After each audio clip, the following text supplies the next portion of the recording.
All right. Our first speaker is Joe Jablonski, and his speech is, which pathway is it, Joe? Dynamic Leadership Level 1 Research and Presentation. Excellent. And the title of his speech is Modern Day Slavery Problem. The Modern Day Slavery Problem, Joe Jablonski. Thank you, Michelle. Can I share screen here? Actually, I don't know if that's going to work. Okay, never mind. I'll just do this. I'll just use it orally then. I'll do, okay.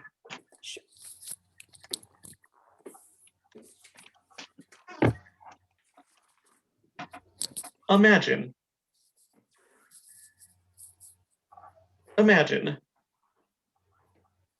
a young girl named Kendall claimed her owner told her that she was made for bondage. The only reason her parents had her was to sell her to an international trafficker.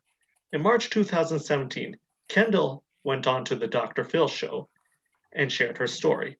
She maintains that she was sold and used by rich and powerful men and women, from politicians, doctors, celebrities, and even law enforcement officials. Mary had 4 children over her 16 years of forced prostitution. Fela, until the age of 20, lived a relatively normal life. It was after her father died, known as to support her family. Her grandmother, her own grandmother in Cambodia, sold her into prostitution and slavery. Eventually, she did find a way to escape. These 3 stories are, sadly, way too common in the world today. Slavery never ended at the end of the American Civil War. It is more alive than ever today. Those 3 stories are the sad proof of this. There are an estimated 27 million adults and 13 million children around the world who are victims of the modern day form of slavery, otherwise known as human trafficking. What is human trafficking? How bad is modern day slavery, and how does it affect you and me? More importantly, how can we stop it? Now, the answer to those questions are simple. According to the United Nations Palermo Protocol, Prevent, Suppress, and Punish Trafficking in Persons as 2000, trafficking involves recruitment, transportation, transfer, harboring, or receipt of persons by the use of force or other means of coercion with the purpose of exploitation. People are often forced into human trafficking for 4 primary purposes: sex exploitation, hard labor, and even for compulsory human organ donation. Slavery and prostitution have always existed throughout human history. Human trafficking first sees its beginnings during the African slave trade. And unfortunately, it is no coincidence that the end of the Cold War resulting in the growth of instability worldwide led to a rise of human trafficking, also coincided and fueled by a rise of globalization. Human trafficking is one of the fastest growing criminal enterprises in the world because it holds low risk with high profit potential. Criminal enterprises are often attracted to human trafficking because of its high profit. According to the U.S. Department of Defense, and it is the world's fastest growing crime, set to overtake drugs, and it earns about 99 billion American dollars each year. Many countries rank high as a source for human trafficking, including Russia, Belarus, Ukraine, China, Thailand, Nigeria, Lithuania, and many destinations are very high for trafficking individuals, such as Japan, Israel, Belgium, Germany, China, Greece, and the United States. What is the root cause and effects of human trafficking? The number one cause of human trafficking is traffickers. They prey on those that they perceive as vulnerable. These traffickers are very trained and adept at identifying vulnerability and using expert manipulation tactics to persuade and control their victims. They often identify a void and they offer to fill it. And what are the 5 causes of human trafficking, though? What are these vulnerabilities that the traffickers prey on? Number 1 is poverty. Number 2 is unemployment. Number 3 is displacement. Due to war, famine, political or instability, or even natural disasters. Number 4 is lack of knowledge or experience. This is why they often target teenagers. And number 5 is broken families. Another cause is sometimes cultural practices, such as we might see in the Middle East. But ultimately, many cases of human trafficking are often difficult to identify because victims are very well hidden or highly traumatized, and their traffickers are very well trained and adept at hiding them. These people that are trafficked are often scared to report themselves to authorities. Human trafficking has many physical, emotional, psychological effects on everybody involved. It has the impact to change somebody's life forever. For the victims, you often see mental trauma due to the abuse of power over younger people, physical trauma, such as rape, physical abuse, or even certain illness, and becoming ostracized for friends and family, due to feelings of guilt and shame. And because they are often isolated and withdrawn from other people. And the lack of independent skills. Many trafficked people have often been groomed from when they're a very young age and take away from their families, not being provided an opportunity to earn an education or go to college. For the traffickers, money, cheap labor, and often the most ironic and sad cases is that many traffickers were often trafficked themselves. They see becoming the trafficker as a way to escape their own victimization. Perhaps this is why Jeffrey Epstein's Madame, Ghislaine Maxwell, became a trafficker and aided Jeffrey Epstein himself. Sad to say, human trafficking is only continuing to grow in staggering numbers. Even with the coronavirus, human traffickers still find a way to transport their people despite the borders being closed. While there are many causes, the solution towards solving human trafficking is making it harder for people to exploit themselves.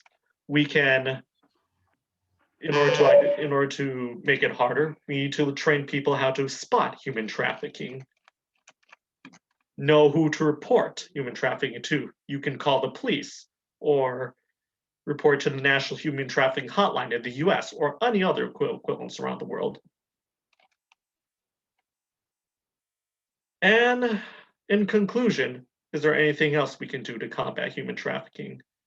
You can consider volunteering with local counter trafficking organizations. Donate money to organizations that work on the front lines, but be a friend to somebody who's alone and vulnerable. Pornography is also another thing to avoid if you want to stop human trafficking. Since I'm out of time, I can't go through the rest of this information. But in conclusion, it will take the entire world effort to overcome human trafficking. No action is too small, though. Never underestimate the difference that you can make in somebody else's life through one small act of kindness. Mr. Toastmaster. Thank you, Joe. And please, can we have a minute of time on the clock so that the evaluator has time to complete her notes?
Okay, time's up. Thank you, Teeth. And next, we are going to have Deb Peretz. And I'm going to go ahead and pin you. Whoops, I'm going to try and pin you. Hold on. And Deb, I have your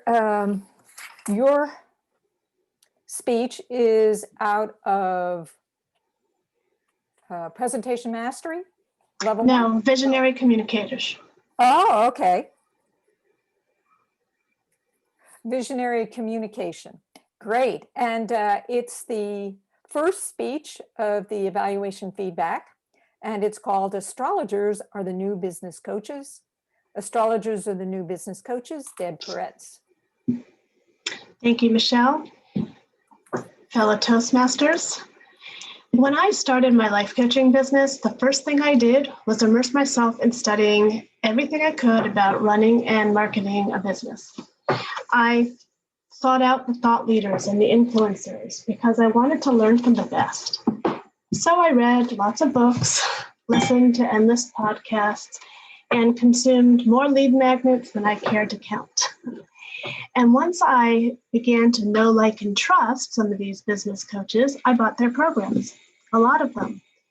How to run a business, how to market, how to close sales, copywriting, social media, you name it, I studied it. One of the things that these programs had in common was the promise that if I just followed their system, the sales would start streaming in to the tune of 6 or 7 figures a year.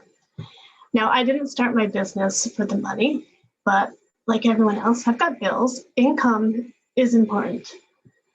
So I'm very good at following directions. I read and listened to every word in the programs. I worked really hard on the assignments. But after a while, something didn't feel right. I wasn't always comfortable following the script. Didn't feel like me. And before long, I noticed that I started to procrastinate and I wasn't finishing the programs. I floundered, and before I knew it, I was stuck. And that's when the inner critic took over. You know what I mean. That inner voice inside your head that whispers criticism that goes straight for the jugular. Well, mine was saying things like, what a loser. All you had to do was follow the program and you would have succeeded. Clearly, what you have is of no value. You're a fraud. You're a failure, and soon everyone's going to know about it. Maybe some of these voices are familiar to you. But deep inside, in spite of the self-doubt, I knew that I had knowledge and experience that could help people improve their lives and even transform them. But I was still stuck. So one day I was listening to yet another marketing guru's latest video series for her launch. This was Gina Gabellini. And she said something like, if marketing and sales feels icky, you're doing it wrong. Sales should be fun. I thought about that. If marketing and sales feels icky, you're doing it wrong. And boom, just like that, she handed me back the power. The power to say no to business strategies that didn't fit, and the power to hold on and seek out other strategies that worked. It was liberating. Gina spoke about connecting with your higher self and your guides in order to form your marketing plan. She talked about connecting to the higher selves of your ideal client and asking them how best to serve them. Higher selves, guides, that was the language I understood. I bought her program on the spot. So I was unstuck, and I'm never looking back. Instead of twisting myself to fit into some business coach's model, I took a time and made sure that I didn't adopt any business strategy unless it resonated with my inner compass. And then it got me thinking, why did some strategies resonate and work well for me while others turn me off? And then why did those strategies that turn me off work so successfully for other people? At that time, many of my life coaching clients happened to be entrepreneurs too. And as I was looking at their birth charts and listening to their challenges and their goals, it hit me. Some business strategies are better aligned with different astrological signatures. By looking at my clients' birth charts, I was able to help them choose business growth strategies that were aligned with their karmic purpose. Let me give you an example. Let's take two lead generation approaches. One says, give it away for free, share your value, share your content freely, be generous, make connections. It's not about the sales, it's about building relationships, and it will turn into sales later. Another strategy says, no, be choosy. Give away your what and your why, but don't give away your content until they pay for your coaching program. Not only that, set up systems so that you filter out so that you only connect with people who have the money and are willing to spend it on your high ticket coaching program. That way you don't waste time with people that aren't going to be your clients. So let's take Christine. Christine is a business coach who helps heart-centered entrepreneurs get over their fear of selling. She has a dream business. She has clients from all around the world, all sorts of businesses. She travels and she gives away so much free coaching, free advice, talk about over-delivering. And she loves meeting people and connecting with people, and her business is thriving. And when you look at her chart, you can see there's a lot of that expansive Sagittarius energy there. Sagittarius loves meeting new people, doing new things, and most of all, they love sharing their hard-earned wisdom with others. She would be miserable with that second approach to lead generation that required her to hold back and limit who she connects with. Now, Joanne is another one. She's got a lot of Capricorn energy. Capricorn is reserved, cautious, can be introverted. Joanne loves her 100% remote business. She is so done with traveling. She would be miserable if she put herself out there all the time like Christine, but the second approach would work well for her. Business coaches, they usually guide you in systems that worked for them, but an astrologer will look at your birth chart and will help you choose business strategies that are aligned with your karmic purpose and your evolutionary intent. There's a quote attributed to J.P. Morgan. It says, millionaires don't use astrology, billionaires do. Now, I can't promise my clients that they'll be millionaires or billionaires, but I do know that if they grow their business with evolutionary astrology, it will result in reduced stress, increased joy, attracting abundance, and a feeling of living your purpose and meaning. Thank you. Thank you, Deb. Okay, can we get a minute on the timer? Yes, so she was well within the time. She just left a few seconds She did it in No, no, just 7 let's minutes. skip, we need a minute on the time for me to finish my Sure, sure. evaluation, okay? We'll Sure. get the feedback on the timing at the end. Okay, so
yes, and the time's up. Okay, thank you. And now we are going to have Hadi give his speech, and Joe, you're going to be evaluating him, is that correct?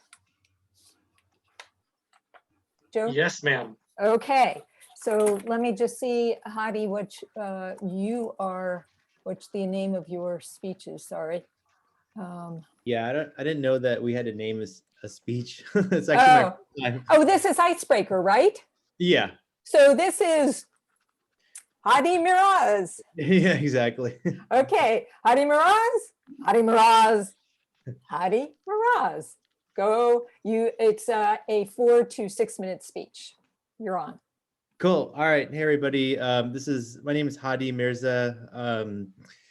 So yeah, I wanted to kind of give everybody a quick icebreaker about myself.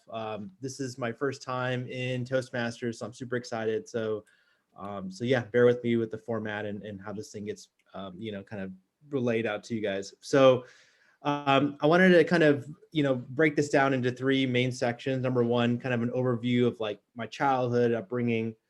Number 2, a bit about my career and my college and education, things like that. And then 3, a bit more about like some fun things like hobbies, interests, etc. So yeah, right now I live in California. I'm in Dublin, California. I've been here pretty much my whole life. I was born and raised here. I moved to Texas in 2015, but then moved back to the Bay Area. So right now I'm in the Bay Area. So growing up, basically I lived in San Jose and attended elementary school, middle school, and high school all in San Jose, California. Essentially, childhood was kind of like pretty normal, everything that most people kind of do, go out, go to Disneyland, go to, all the Bay Area kind of, nature type of thing. So really had a good time, in childhood living in the Bay Area.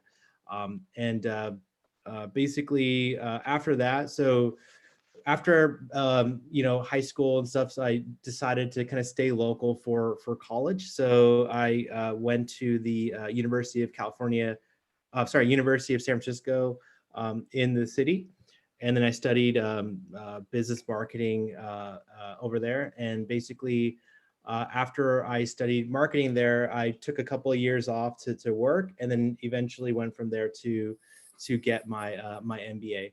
So from that point on, I just basically started working. Right now, I work for Facebook as a technical program manager within the data center space. So it's pretty cool. I enjoy it.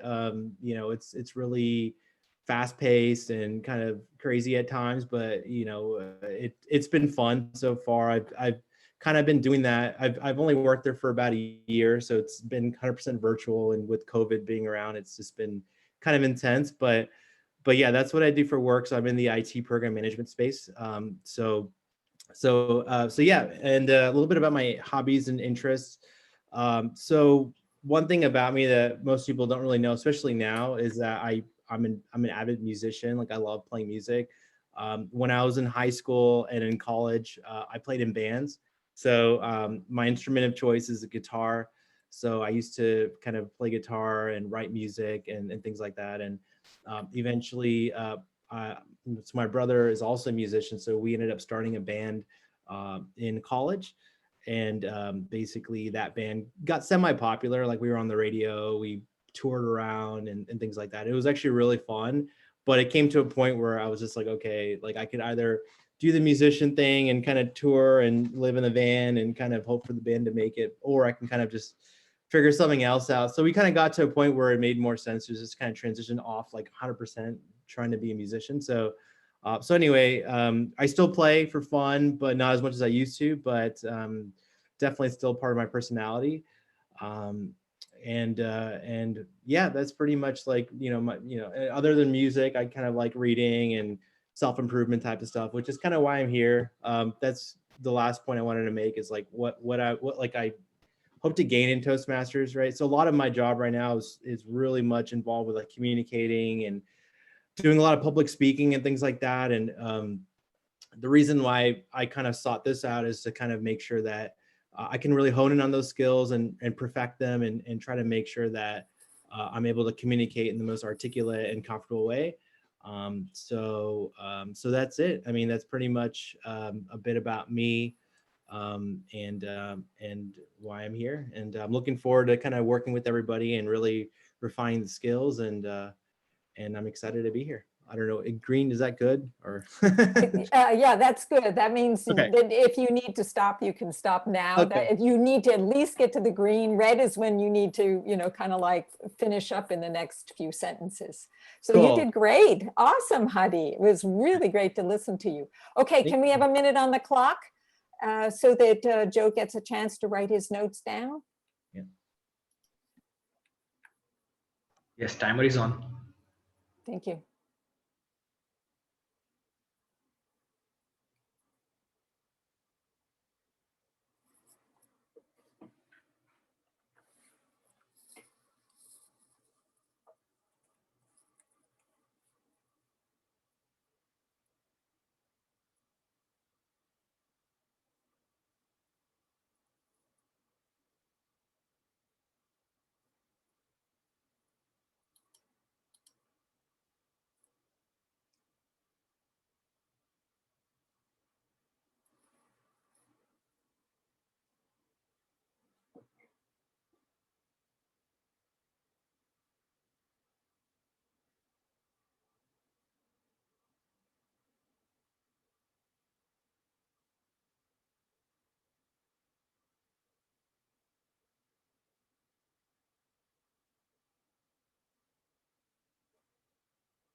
Yes, time's up. 1 minute is up. Okay, great. So our first evaluator is Roma, who is evaluating Joe Jablonski. Roma, are you ready to share your evaluation for us? Yes, I am. Okay, great. So, shall I begin, Teeth? Yes, please. And that's 3 minutes on the clock, Teeth. Great. So, first of all, congratulations and kudos to Joe for taking such an intense topic for your research project. I mean, really, I like the way you started your project with a story, because that helped us connect to it. We can understand the seriousness of the topic that you have, that you are going to talk about. And I also like the way you gave an in-depth definitions that you used during your speeches, maybe about human trafficking and what does it actually mean in terms of definition, rather than what my understanding is all about. And you also used some of the backings, or the sources from where you have taken the facts and figures, like US Department of Defense and their websites and all those. But Joe, what I felt during the your speech, you were kind of reading your presentation. And here I felt that whenever you are giving a speech, or you are giving a story, you could have, instead of reading, you could have, used the camera to connect with me, especially the places where you are talking about a girl and she was actually born for the human trafficking. And there you could have created an emotional connect, which I felt went through just like a reading.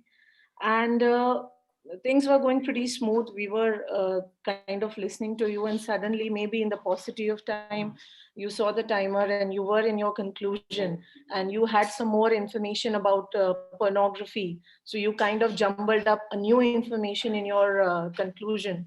So here I was feeling that maybe you, if you are timing your speech earlier before, so you can, you need not to run out of your conclusion, because you were coming out with the zest or the essence of your entire speech towards it. So all in all, I just want to summarize it that it was one of the most intense topic to speak on.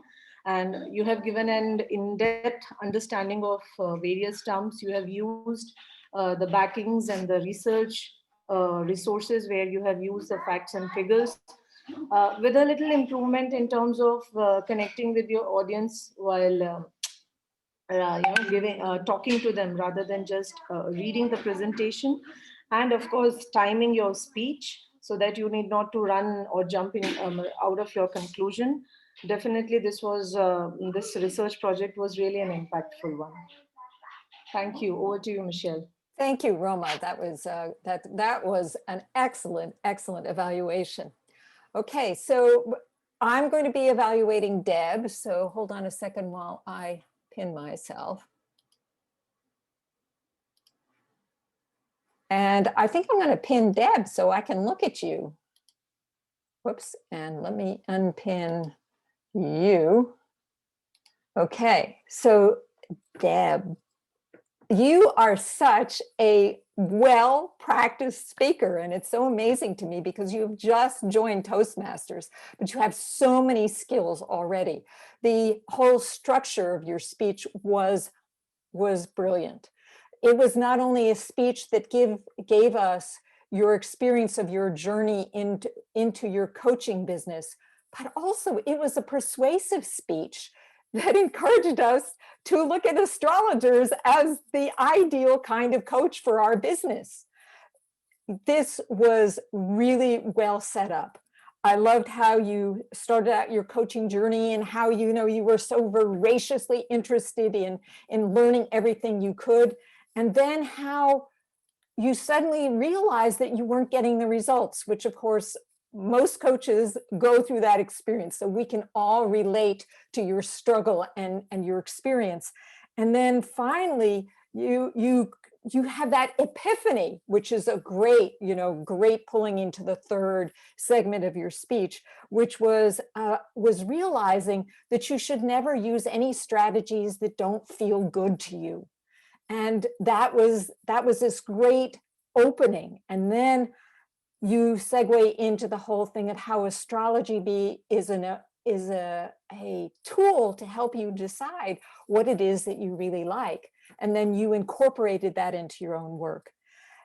If you want to work on anything, and of course you are ready for this, Deb, you want to start to use more vocal variety and more body language to help us to follow along with your speech. So that we take the journey with you.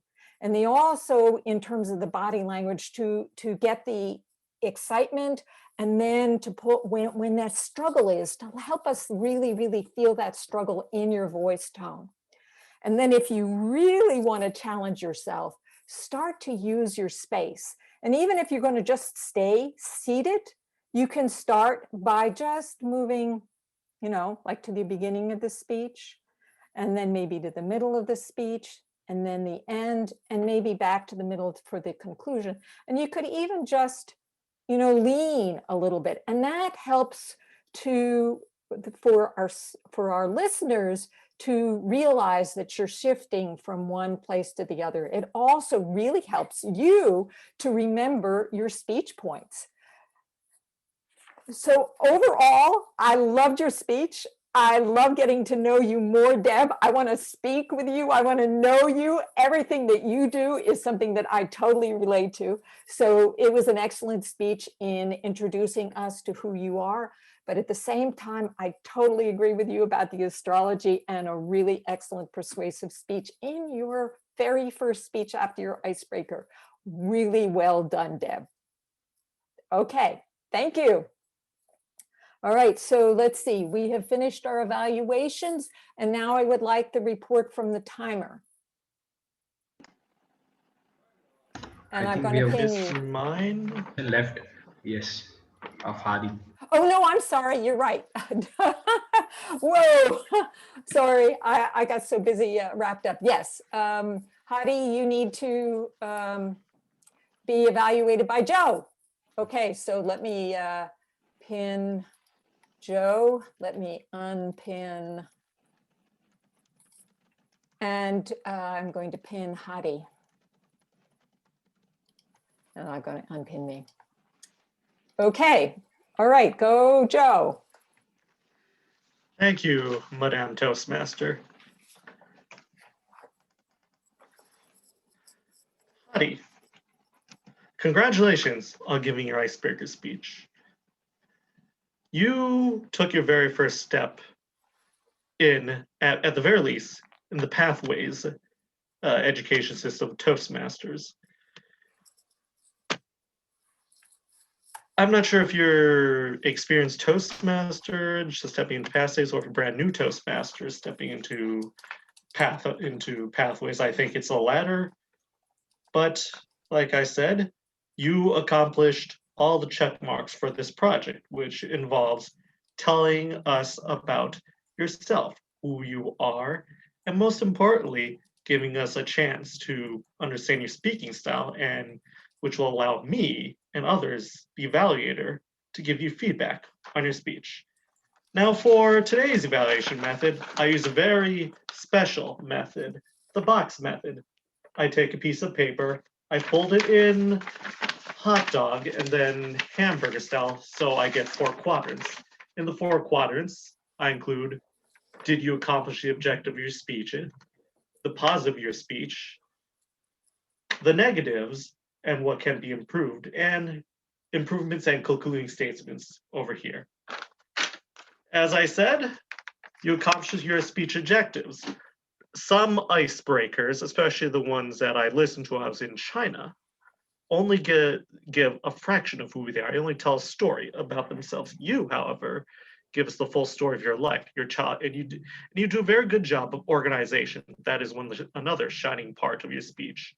You tell us about your childhood, your hobbies and interests, and what you joined Toastmasters, we hope to gain from it. 3 main parts. Very clear organization. Bravo. I really like how you highlighted certain interesting parts of your life, such as where you went to school, and especially the part where you explained that you're a musician and you have a band with your brother. That was very interesting. That's the sort of stuff that we, the audience, want to hear as Toastmasters.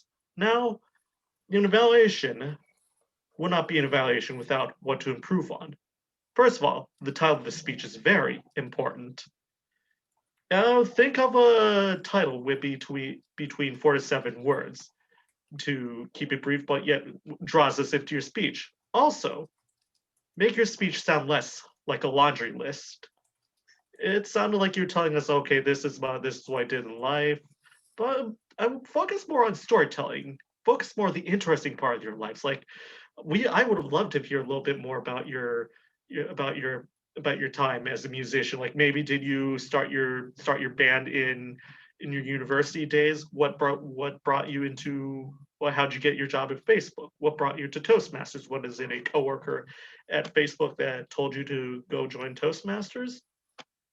And also speech mechanics, such as how I heard you. Sometimes notice you look up at the ceiling. Sometimes I do this myself. I'm guilty of that, but that's something that you can work on in the future.